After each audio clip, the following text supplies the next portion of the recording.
Voilà. C'était la... Oh, bonjour. Je suis à vous tout de suite. Juste le temps de déposer ça. Voilà. Hop là. Voilà. Rien de cassé. Ok, tout va bien. Parfait. Bon, c'est...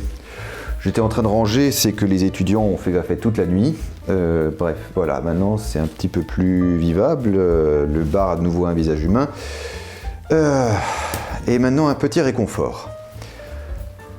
Un dôme cocktail. Est-ce que ça vous dit? Pour réaliser ce cocktail, nous allons avoir besoin de Dubonnet, nous allons avoir besoin de gin, nous allons avoir besoin d'anisette et nous allons avoir besoin de sirop d'orgeat. Vous voyez, c'est un peu trouble. Vous voyez, ça ressemble à... Quoi? Oh non, mais c'est dégueulasse! Mais ôtez-vous ça de votre tête tout de suite!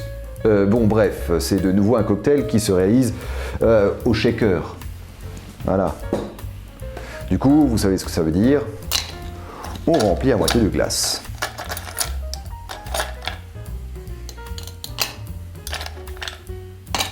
Et maintenant, commençons. Versons pour commencer 20 ml de gin.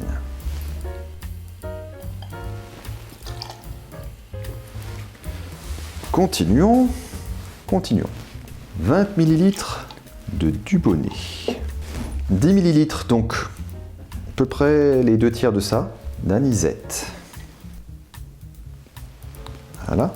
Et on complète le tout avec une cuillerée à café de sirop d'orgeat. Et voilà. Maintenant, on ferme le tout et on frappe durant bien 10 à 15 secondes. C'est parti.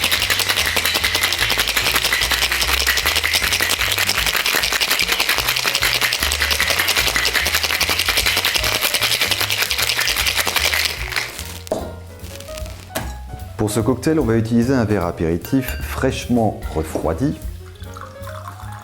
Et voilà, le dôme cocktail, votre dôme cocktail, évidemment. Anisé et sucré sont les 2 premiers mots qui me viennent en tête quand je pense à ce cocktail. On a certes une note de fond venant du gin, mais elle n'est pas omniprésente.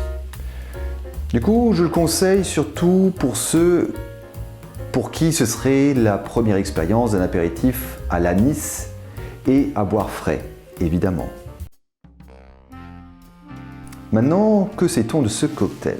On connaît un peu plus son créateur, un barman nommé Ray Carey, un ancien journaliste américain ayant travaillé dans un ranch près de la frontière mexicaine et qui s'est engagé dans l'armée américaine pour aller combattre en France durant la Première Guerre mondiale.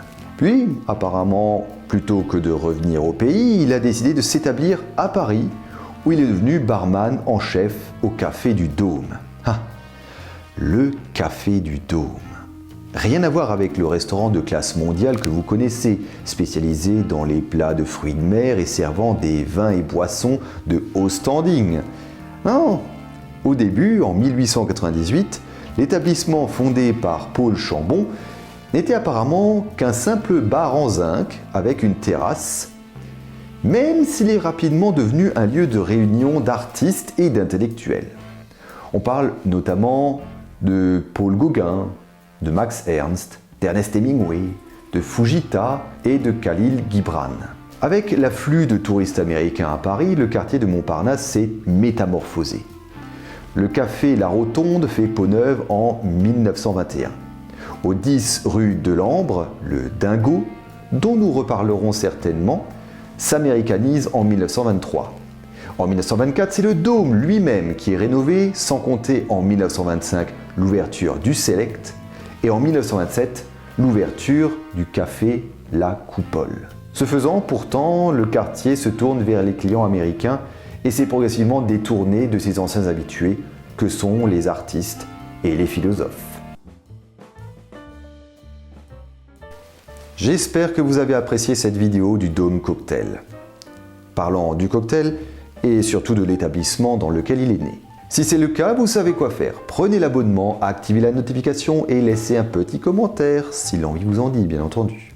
Encore une fois, allez-y doucement. Dégustez votre cocktail tranquillement, consommez-en avec modération. Bon ben, moi, je vais retourner au boulot. À bientôt pour un autre cocktail des années folles.